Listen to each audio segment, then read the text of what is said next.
नमस्कार प्यारे विद्यार्थियों, आप सभी का ज्योग्राफी सेंटर ऑनलाइन क्लासेस में हार्दिक स्वागत है। अपन इस समय वुमेन ज्योग्राफी की कॉमन यूनिवर्सिटी एंट्रेंस टेस्ट की क्लासों पर चर्चाएं कर रही हूँ और इसी के साथ ग्रेजुएशन का जो महत्वपूर्ण प्रश्नों का सीरीज कंप्लीट हुआ था और मैंने आपको पूर्व की क्लास में बताया था कि अब हम एक जनरल ज्योग्राफी सीरीज शुरू करने जा रहे हैं। तो जनरल ज्योग्राफी आज के कंपटीशन युग में सबसे अहम और इम्पोर्टेंट मानी जाती है। इन क्लासों में हम physical geography, human geography, India geography और राजस्थान ज्योग्राफी के कुछ बेसिक कंसेप्ट जिनकी सामान्य परीक्षाओं के अंदर नीड्स रहती है स्टूडेंटों की, उन बेसिक कंसेप्टों को मैं यहाँ क्लियर करवाऊंगा। हम और आप मिलकर के आशा करते हैं, विश्वास करते हैं कि ज्योग्राफी में आप सबकी एक मजबूत पकड़ होगी। एक आसान पकड़ के बाद आप किसी भी कंपटीशन में ज्योग्राफी को बोझ नहीं समझोगे, इसी सोच के साथ। और हाँ, जो ग्रेजुएशन, पीजी और अन्य जो एकेडमिक लेवल में ज्योग्राफी में स्टडी करते हैं, उन बच्चों की ज्योग्राफी में कमांड मजबूत हो, इसको लेकर के हमने सामान्य भूगोल श्रृंखला शुरू की है। तो सामान्य भूगोल श्रृंखला का आज जो हमारा पहला जो पार्ट है वो पृथ्वी की उत्पत्ति से रिलेटेड है। तो आज की जो हमारी क्लास रहेगी वो पृथ्वी की उत्पत्ति और उससे जुड़ी हुई कुछ संकल्पनाओं पर रहेगी। प्यारे विद्यार्थियों, यह पूरा कंसेप्ट नहीं देखेंगे, हम पृथ्वी की उत्पत्ति की कुछ महत्वपूर्ण संकल्पना पढ़ेंगे। मैं आपको पहले भी ये बता दूं कि आपने जब फिजिकल ज्योग्राफी पढ़ी है तो फिजिकल ज्योग्राफी में एक चैप्टर चलता है पृथ्वी की उत्पत्ति। पृथ्वी की उत्पत्ति कहें या ब्रह्मांड की उत्पत्ति कहें, सौरमंडल की उत्पत्ति कहें, इसको लेकर के बहुत सारे मत प्रतिपादित किए गए जो फिजिकल साइंस या फिजिक्स का अहम हिस्सा रहे हैं।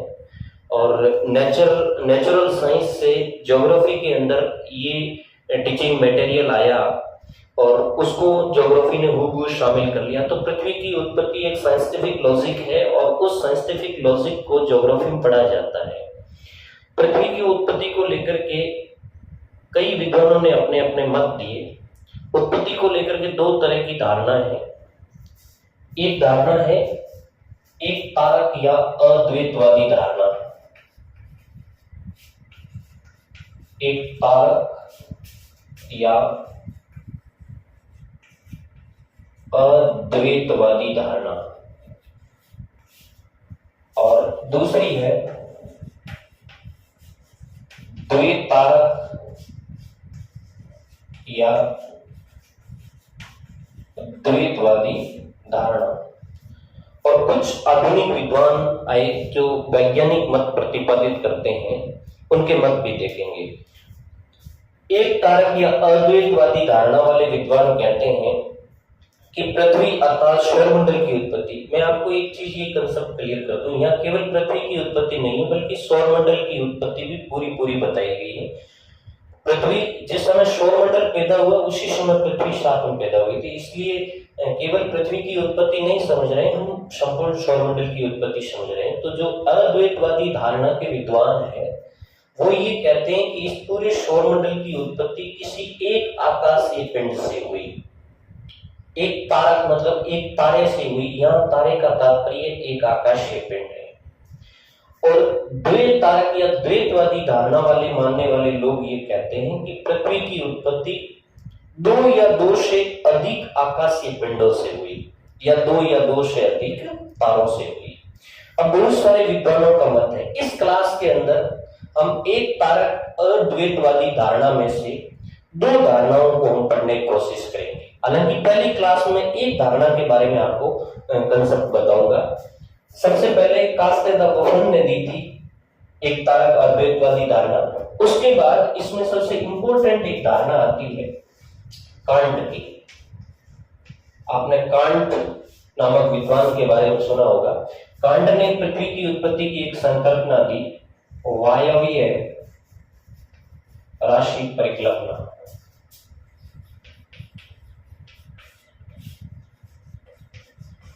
वायवीय राशि परिकल्पना, ये हाइपोथेसिस है।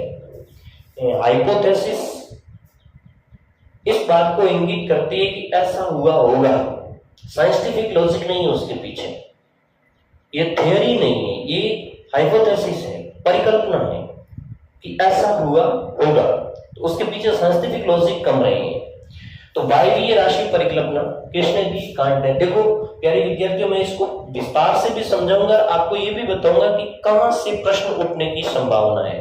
तो सबसे पहला प्रश्न होगा, कांट ने वायवीय राशि परिकल्पना कब दी? तो आपको ध्यान रखना है 1755 में ये परिकल्पना आई थी। 1755 में कांट ने वायवीय राशि परिकल्पना दी थी। आप साथ में नोट्स भी बना सकते हैं या वीडियो को स्टॉप करके और आप नोट्स बना सकते हैं। कांट का एक कोटेशन बहुत ही चर्चित है और वो कोटेशन बड़े एग्जामों में कई बार पूछा जाता है। कांट ने कहा था कि मुझे पदार्थ ला कर दो। वो उसी पदार्थ की बात करता है जिससे ये वायवीय राशि बनी, गैसीय पुंज बना। कांट कहता है कि मुझे पदार्थ ला करके दो, मैं आपको दिखाऊंगा कि उससे पृथ्वी कैसे पैदा होती है। बहुत अच्छा कोटेशन है, ध्यान रखना। कांट ने कहा था कि मुझे पदार्थ दो, मुझे पदार्थ दो, मैं दिखाऊंगा कि उससे पृथ्वी कैसे पैदा होती है, उससे पृथ्वी कैसे पैदा होती है। ये क्वेश्चन बड़े एग्जामों में पूछा जाता है। उसके बाद आपको ये ध्यान रखना है, एक तो 1755 हो गया, एक कांट का ये कोटेशन हो गया। परिकल्पना क्या है? ये तो बहुत सिंपल ही है, शॉर्ट में बता दूंगा। फिर आपको ये ध्यान रखना है कि कांट का ये जो थ्योरी है ये न्यूटन के ग्रेविटेशन फोर्स पर आधारित है। तो कांट का ये जो सिद्धांत है वो न्यूटन के गुरुत्वाकर्षण सिद्धांत पर आधारित है। गुरुत्वाकर्षण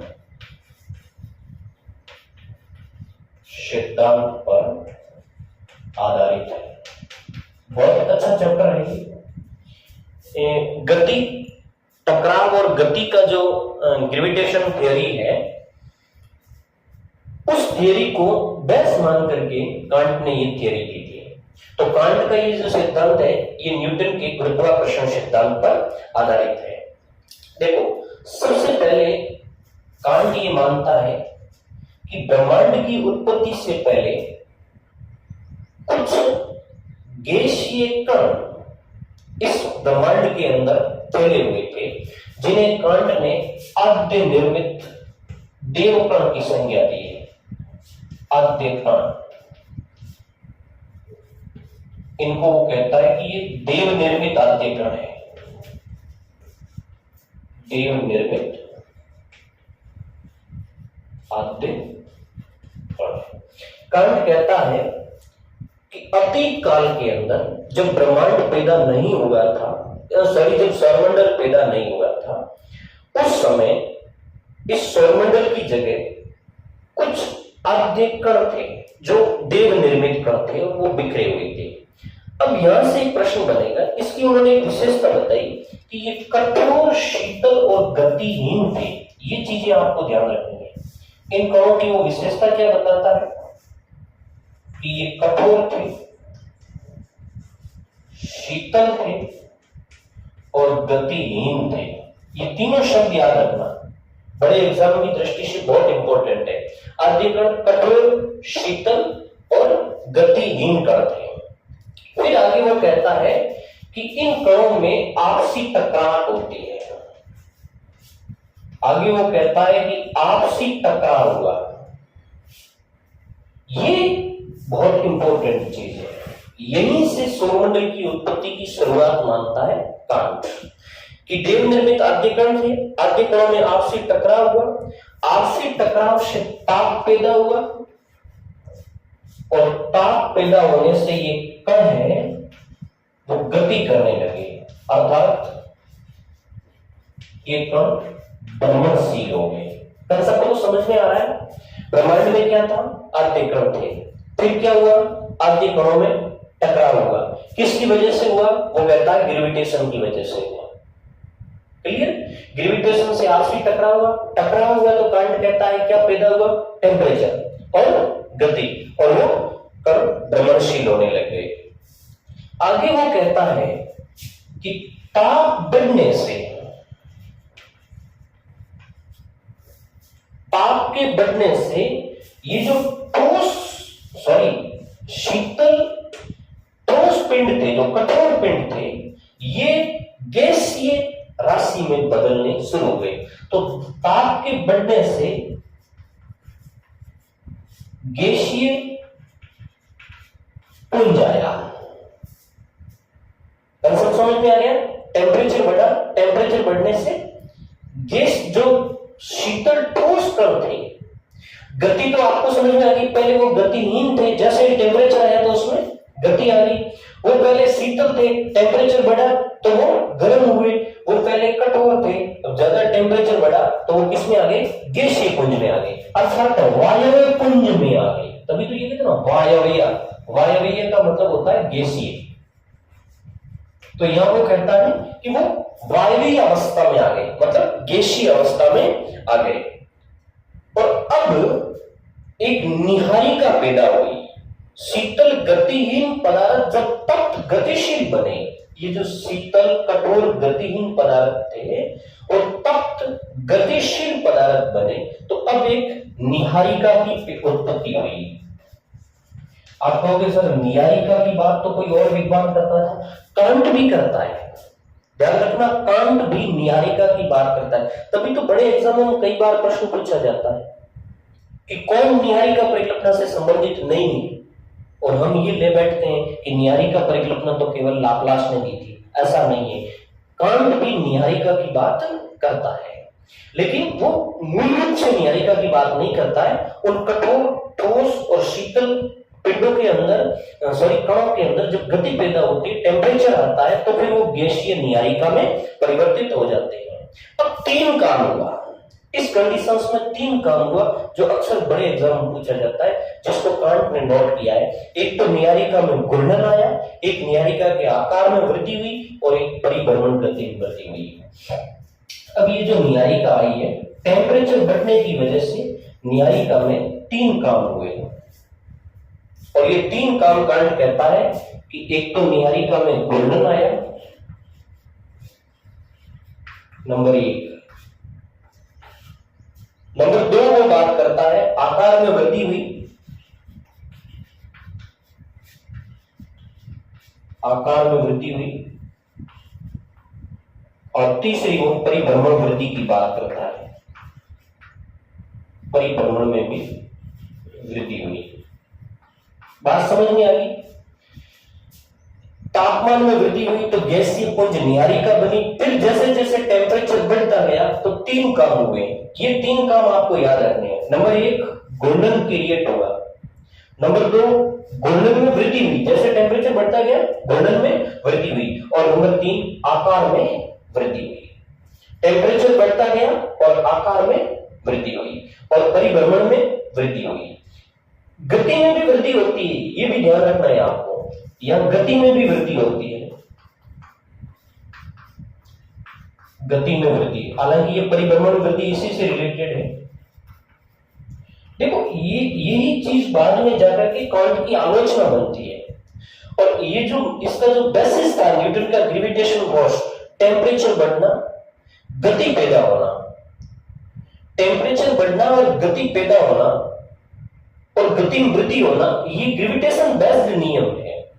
और गति पैदा होना से कहता है कि उसके आकार में वृद्धि हुई। अब ये दोनों कंसेप्ट एक दूसरे के ऑपोजिट है, कि आप कैसे कह सकते हैं कि वो निहारिका मोटी भी हो रही है और उसकी स्पीड भी बढ़ रही है। यही बाद में इसकी आलोचना हुई, जो मैं आपको आलोचना में बताऊंगा। अब वो आगे कहता है कि गति में वृद्धि और आकार में वृद्धि होने से न्यायिका में एक दूसरा काम और हो गया, और वो दूसरा काम वो कहता है कि केंद्रोपसारी बल के कारण, केंद्रोपसारी बल के कारण, इसको भी मैं समझाऊंगा। केंद्रोपसारी बल के कारण उसके मध्यवर्ती भाग में उभार आता है, मध्य भाग के अंदर उभार आता है।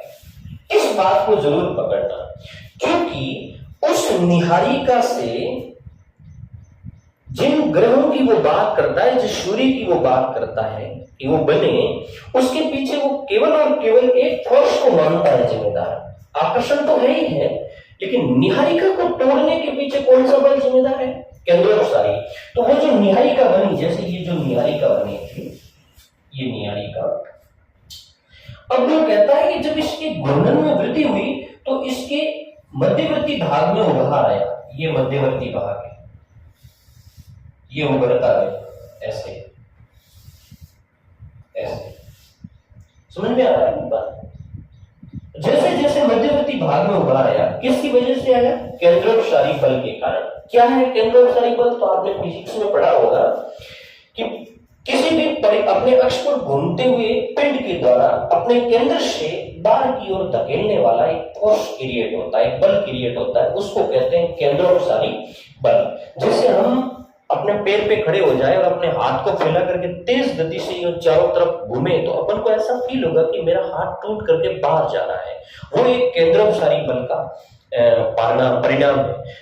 ये पृथ्वी में भी ऐसा है, आपने ज्वार भाटा पढ़ा होगा, उसके अंदर ये कंसेप्ट आता है। तो वो जो लाप्लास कांट ये कहता है कि केंद्रोपसारी बल के कारण मध्यवर्ती भाग में उभार आया, और वो कहता है कि जैसे ही उभार आया तो वहां से टुकड़े है वो अलग होने लगे, कण है वो अलग होने लगे। तो इस मध्यवर्ती भाग से सल्ले निकलने लगे,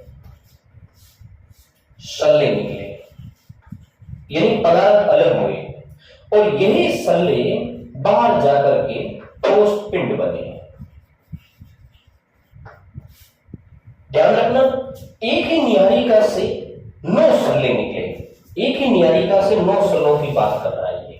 इसी निहारिका से कितने सल्ले निकले? 9। पर जैसे ये पदार्थ निहारिका से निकल करके बाहर इकट्ठा होता है तो वो ठोस हो जाता है। ये 9 सल्ले बाहर जाकर के ठोस होते हैं, और ठोस होकर के ये किस में परिवर्तित हो जाते हैं? ग्रह में परिवर्तित हो जाते हैं।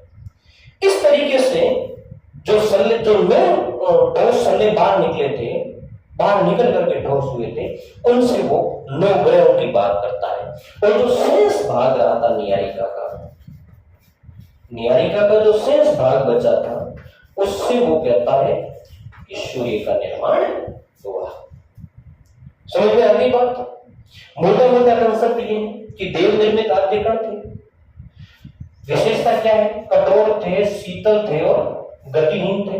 फिर क्या हुआ? आपसी टकराव किसकी वजह से हुआ? न्यूटन के ग्रेविटेशन का नियम मान ले तो ग्रेविटेशन की वजह से हुआ। टकराव से क्या हुआ? टेम्परेचर आया, गति में वृद्धि हुई। टेम्परेचर और गति में वृद्धि होने का परिणाम क्या हुआ? अत्यधिक टेम्परेचर से गैसीय पुंज बना, उस गैसीय पुंज को हम कहते हैं निहारिका। फिर क्या हुआ? 3 काम हुए टेम्परेचर बढ़ने से। घूर्णन क्रिएट हुआ, घूर्णन में वृद्धि हुई और आकार में वृद्धि हुई। देखो, गति में वृद्धि और आकार में वृद्धि एक दूसरे का विरोधाभासी है, लेकिन कांट इसको शामिल करता है। फिर क्या हुआ कि जैसे जैसे उसके घूर्णन में वृद्धि होती गई तो केंद्रोपसारी बल प्रभावशाली हुआ, अपकेंद्रीय बल जिसको कहते हैं। जब अपकेंद्रीय बल प्रभावशाली हुआ तो मध्यवर्ती भाग में उभार आया, जैसे ये भाग है, इसमें ये उभार आया। फिर क्या हुआ कि जब मध्यवर्ती भाग में उभार आया तो उसमें से सल्ले निकल करके, टुकड़े निकल करके अलग होने लगे, और 1 बाई 1 कितने सल्ले अलग हुए? 9 सल्ले अलग हो गए, और जिसको हमने कह दिया 9 ग्रह। और फिर जो शेष भाग रहा था उससे सूर्य बना। फिर आगे वो कहता है कि ग्रहों के साथ यही घटना हुई। ये जो 9 ग्रह बने हैं, इन ग्रहों में भी केंद्रोपसारी बल लगा, ग्रहों में भी केंद्रोपसारी बल लगा, और इन ग्रहों के साथ भी वही हुआ जो नेबुला के साथ हुआ था, इस निहारिका के साथ हुआ था। और इन ग्रहों से फिर क्या बने? उपग्रह। देखो बड़े एग्जामों में ये पूछा जाता है कि भाई कांट उपग्रह किससे मानता है, निहारिका के सेंस बाल से मानता है या ग्रह से मानता है? कई बार हम पढ़ते पढ़ते उस चीज को इग्नोर कर देते हैं, लेकिन आपको ये ध्यान रखना है कि कांट जो उपग्रहों की उत्पत्ति है वो ग्रहों से बताता है, न कि उस नेबुला से। आगे की कुछ थ्योरियां आएगी जो इस पर अलग अलग कंसेप्ट देगी। ये तो हो गया इसका थ्योरी, कांट का है वो वायवीय राशि परिकल्पना। अब इसकी कुछ क्रिटिसिज्म हुई कि किस आधारों पर हम कांट के इस सिद्धांत का क्रिटिसिज्म कर सकते हैं। तो आलोचना तो बहुत सी दिखती है, मैं 3-4 आलोचना के बारे में जिक्र करूंगा। तो सबसे पहले जैसे हम आलोचना लेते हैं, मैं आपको शॉर्ट में समझा दूंगा, आप इसको रोक करके और लिख लेना। जैसे पहली आलोचना है कि ये कण कहां से आए। हालांकि उसने देव निर्मित कहा है, लेकिन ये सांस्कृतिक तो नहीं है। तो पहले इसकी आलोचना हो गई, आद्य निर्मित कणों के बारे में वो कुछ बताता नहीं है। आद्य कणों की उत्पत्ति के बारे में वो क्लियरिफिकेशन नहीं दे पाया कि ये कण कहां से आए। तो पहली क्रिटिसिज्म तो ये होगी कि कांट द्वारा परिकल्पित आद्य निर्मित या देव कणों की उत्पत्ति के संबंध में स्पष्टीकरण का न होना।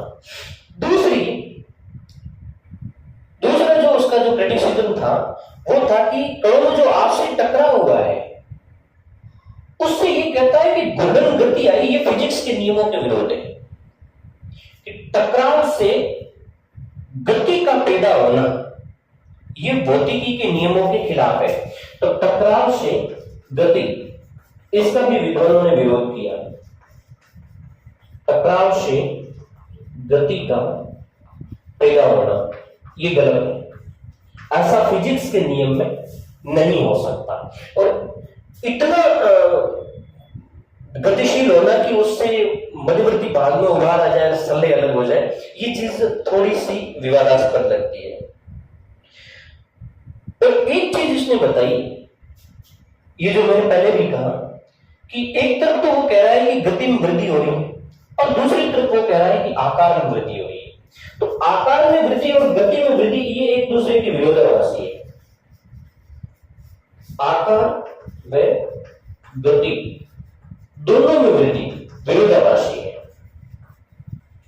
दोनों में वृद्धि है वो एक दूसरे के विरोधाभासी है।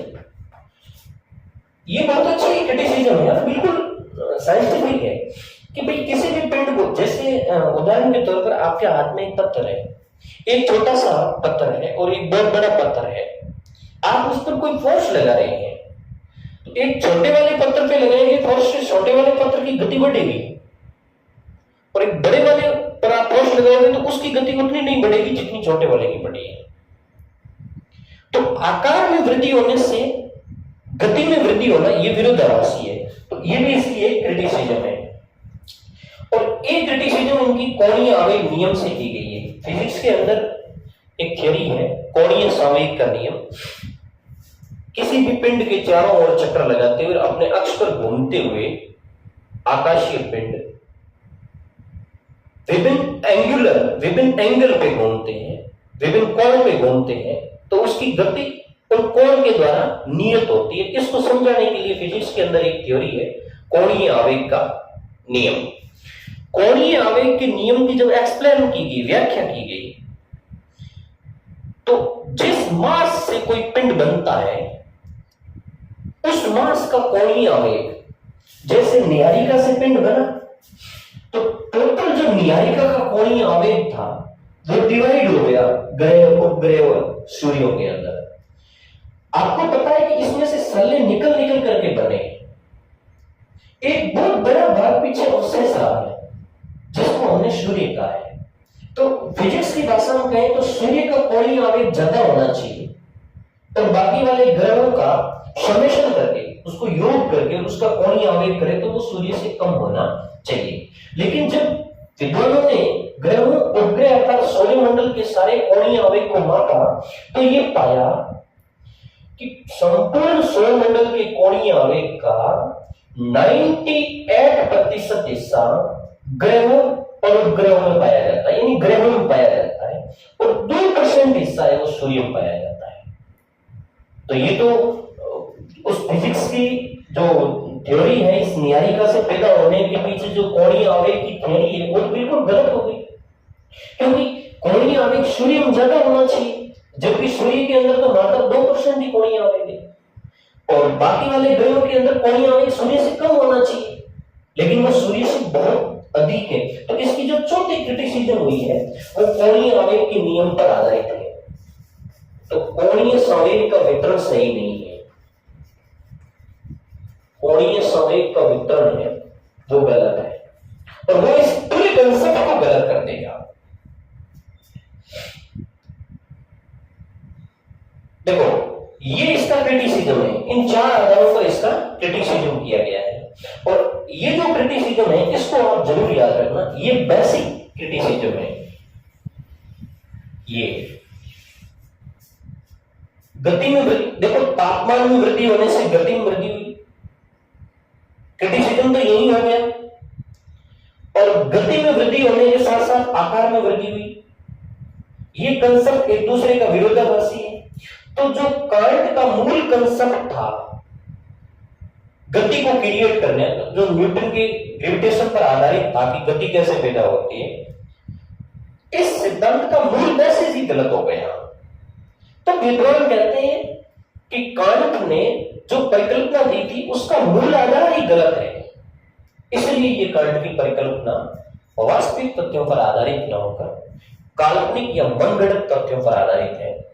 कुछ समय तक काल्पनिक की कांट के इस विचार को महत्ता मिली थी, लेकिन जैसे जैसे विद्वान आते गए और उनकी महत्ता है वो धीरे धीरे खत्म होती गई।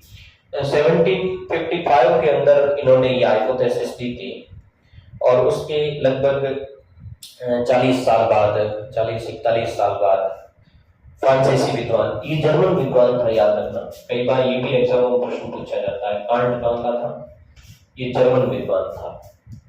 और उसके बाद लाप्लास आता है 1796 में, 1796 के अंदर, और वो इनकी जो आलोचना थी, इन आलोचनाओं को वन साइड रख करके और इस आलोचना को दूर करने के लिए, मतलब कांट की गलतियों को दूर करने के लिए वो अपनी थियरी देता है, और वो थियरी न्यायिका परिकल्पना के नाम से जानी जाती है। तो ये हो गई कांट की वायवीय राशि परिकल्पना। नेक्स्ट अपन पढ़ेंगे लाप्लास की थियरी।